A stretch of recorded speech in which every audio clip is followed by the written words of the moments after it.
میں جملہ تمہارے حوالے کر رہا ہوں. مقتل کہتا ہے ایسے میں حسن و حسین تو نانا کی مزار پہ گئے. لیکن تاریخ کہتی ہے جب امیر المومنین نے یہ عالم دیکھا نا 95 دن سے وہ ہاتھ نہیں اٹھا تھا زہرا کا جس پہ تازیانہ لگا تھا. شہادت کا فکرہ نہیں پڑتا.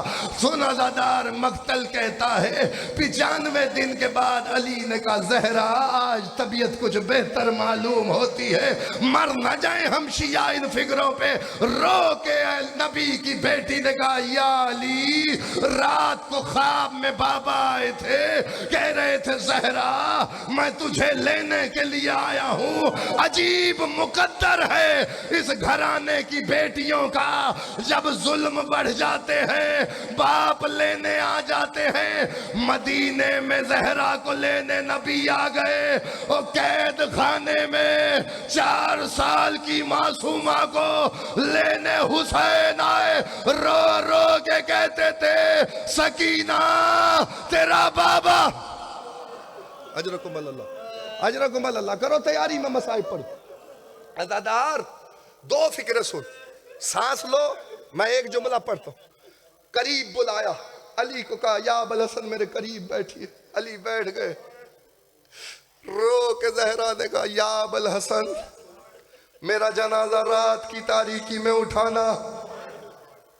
بندہ شیعہ ہو برداشت کر جائے, یہ ممکن نہیں ہے. دوسرا فکرہ تھا یا ابوالحسن میں نے 14 نام لکھے ہیں, 7 ہاشمی ہیں 7 غیر ہاشمی ہیں, ان کے علاوہ میرے جنازے پہ کوئی نہ آئے. تیسرا فکرہ قیامت کا تھا. آواز دے کے کہا یا ابوالحسن میرا حسین رات کو پانی مانگتا ہے, اس کی پیاس کا خیال رکھنا. آواز دے کے کہا یا ابوالحسن اسما سے میں نے ایک تابوت تیار کروایا ہے, میں محمد کی بیٹی ہوں, میری غیرت گوارا نہیں کرتی کہ کسی کی نگاہ میرے جنازے پہ پڑ جائے. یا ابوالحسن میرا جنازہ تابوت میں اٹھانا.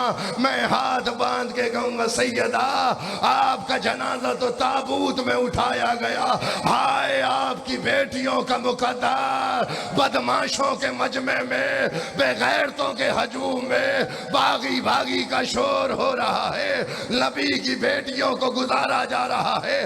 عزادار مقتل کہتا ہے ایک ایک وصیت زہرا کرتی گئی, ہر وصیت پہ علی چیخ مار کے روتے رہے. مقتل کہتا ہے کہنے لگی یا ابوالحسن اب آپ بھی جائیے. اسما کو قریب بلایا. اسما سے کہنے لگی اسما میں حجرے میں جا رہی ہوں, جب تک آواز آتی رہے سمجھنا زہرا زندہ ہے, آواز آنا بند ہو جائے تو سمجھنا زہرا دنیا سے رخصت ہو گئی. اسما کہتی ظہر کے وقت بی گئی, عصر کے وقت آواز آنا بند ہو گئی, تو اب بھی ماتم نہ کرے تیرا اپنا مقدر ہے. علی نے جنازہ تیار کیا, نہیں پڑھتا کیسے تیار کیا, چیخے مار مار کے روتا رہا, کفن پہناتا رہا, جنازہ تیار کر کے صحن خانہ میں لائے. مر جاتا فکرہ میں نہ پڑھتا. آواز دے کے کہنے لگے آؤ حسن و حسین, آؤ فضا, آؤ ام ایمن, آؤ زینب و کلثوم, آ کے دیدار کرو. سارے آئے. علی نے دیکھا چھوٹا شہزادہ حسین اور صاحبان اولاد ایک کونے میں کھڑے روئے جا رہے تھے. آواز دے کے کہا علی نے حسین ماں کا دیدار نہ کرے گا. آواز آئی بابا, اماں کا طریقہ تھا وہ باہیں پھیلاتی تھی پھر آواز دیتی تھی, بندے کفن چاک ہوئے. کربلا کے غریب کو آواز آئی آؤ میرا کربلا کا پیاسا حسین, آؤ کربلا کا غریب حسین. حسین ماں سے لپٹ گئے. یا عرش میں زلزلہ آیا. آواز آئی یا علی بیٹے کو ماں سے جدا کر, میری حوروں کے بال کھل گئے ہیں, ملائکہ نے تاج پھینک دیے ہیں. یا بیٹے کو علی نے ماں سے جدا کیا. میرا دل کہتا ہے اس وقت زہرا نے کہا ہوگا حسین آج تیرا آخری وقت تھا, آج میرا آخری وقت تھا, تو نے نے پکارا میں نے آواز دی کل تیرا آخری وقت ہو آواز دے ماں تو پکارنا سن 61 ہجری کربلا کا میدان باغی باغی کا شور پتھروں کی بارش جس کے ہاتھ میں تیر تھا وہ تیر مار رہا تھا جس کے ہاتھ میں نیزہ تھا وہ نیزہ مار رہا تھا یا قاتل حرام زادہ خنجر گھماتا ہوا آگے بڑھا کہتا میں نے دیکھا حسین کے لب ہل رہے تھے میں نے کان قریب کیا آواز آ رہی تھی اماں حسین آ گیا اماں وہ تیرا پیاسا بیٹا